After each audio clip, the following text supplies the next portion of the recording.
Online සල්ලි හොයන්න නියම අදහසක් ඔළුවේ තියනවද? ඒකට ඕන කරන AI tools ගැනත් දන්නවා. ඒත් තාමත් වැඩේ පටන් අරන් නැද්ද? ගොඩක් දෙනෙක්ව නියම අදහස් ක්‍රියාත්මක කරන්නත් කලින් නවට්ටලා දාන මේ දෙගිඩියාව ගැන තමයි අද අපි මේ විග්‍රහයෙන් කතා කරන්න යන්නේ. හරි. අපි එහෙනම් කෙලින්ම කතාවට බහිමු. ඔන්ලයින් ලෝකේ සාර්ථක වෙන්න පුළුවන් හොඳ අදහස් තියාගෙන ඒවට ඕන කරන AI tools ගැන දැනගෙන ඇයි තාමත් එකතැන ඉන්නේ? ඇයි මේ පටන් ගන්න එක කල් දාන්නේ? හිතන්න පුළුවන් මේක කම්මැලිකම නිසා නැත්නම් දැනුම මදි නිසා කියලා. ඒත් ඇත්තටම හේතුව ඒක නෙවෙයි. ඇත්තම හේතුව තමයි අපේ හිතේ කොහේරේ ගැඹුරකින් එන හැමදේම නවත්තන අර බලවත් බය. ඉතින් ප්‍රශ්නේ තියෙන්නේ බිය නම් ඒක ජයගන්නේ කොහොමද? අන්න ඒ බිය පරද්දලා ඒ පළවෙනි අඩිය තියන්න උදව් වෙන විශේෂ මොටිවේෂන් හැක්ස් තුඩක් ගැන අපි දැන් කතා කරමු. හරි. එහෙනම් පළවෙනි එක. මේක තමයි ගොඩක් දෙනෙක්ව වැඩේ පටන් ගන්නත් කලින් නවත්තන ලොකුම බාධකය. මේකට කියන්නේ perfection trap කියලා. ඒ කියන්නේ හරි තව පොඩ්ඩක් ඉගෙනගෙනම පටන් ගන්න ඕන. නැත්තම් කරන දේ 100%ක්ම හරියන්නම ඕන. ඔය වගේ දේවල් හිතනවා නේද? අන්න ඒක තමයි උගුල. ඒක නිසා තමයි ගොඩක් වෙලාවට වැඩේ පටන් ගන්න එක කල් යන්නේ. මේ උගලෙන් ගැලවෙන්න තියෙන හොඳම ක්‍රමය තමයි මේ ආකල්පය. Done is better than perfect. ඒ කියන්නේ කවදාවත් අල්ලගන්න බැරි පරිපූර්ණ දෙයක් පස්සේ දුවනවට වඩා යමක් පටන් අරන් ඒක ඉවර කරන එක 10 ගුණයකින් වටිනවා. හරි. දෙවනි හැක් එක.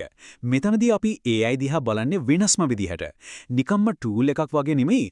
හරියට අපේම සහකරුවෙක්, පාර්ට්නර් කෙනෙක් වගේ. ගොඩක් වෙලාවට අපිට බයක් ඇති වෙන්නේ තමන්ගේ අදහස ගැන තමන්ටම විශ්වාසයක් නැති නිසා. මේක ඇත්තටම වැඩ කරයිද? මම මේ හිතන දේ හරිද? ඔන්න ඔය වගේ අවිනිශ්චිත හැඟීමක් එනවා. අන්න ඒක තමයි බයේ ලොකුම මුලක්. හිතලා බලන්න තමන්ගේ අදහස ChatGPT වගේ AI එකකට දෙනවා. ඊට පස්සේ ඒකෙන් constructive feedback ඒ කියන්නේ වැදගත් යෝජනා එනවා. අන්නේ ටිකත් එකතු කරලා තමන්ගේ plan එක තවත් ශක්තිමත් කරගන්න පුළුවන්. එතකොට හිතට එන විශ්වාසය අන්නේ ඒක තමයි ඉස්සරහට යන්න ඕනම කරන දේ. එතකොට පේනවා නේද AI කියන්නේ නිකම්ම tool එකක් නෙවෙයි. මේක තමන්ගේ සල්ලි හොයන ගේම් එක වෙනස්ම තලයකට ගෙනියන්න පුළුවන් බිස්නස් පාර්ට්නර් කෙනෙක්.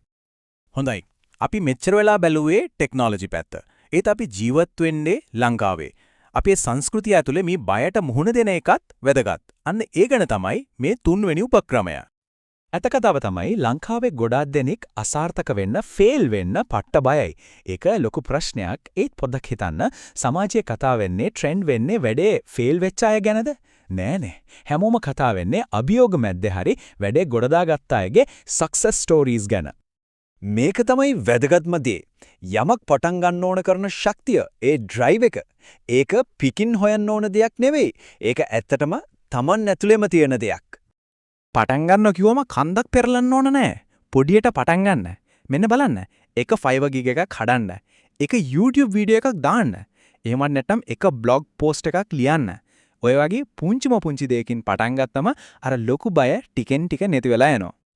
හොඳයි. අපි දැන් කතා කරපු දේවල් ඔක්කොම එකතු කරලා බලමු. දැන් තියෙන්නේ මේ ඉගෙනගත්ත දේවල් ඇත්තරම පාවිච්චි කරන එක.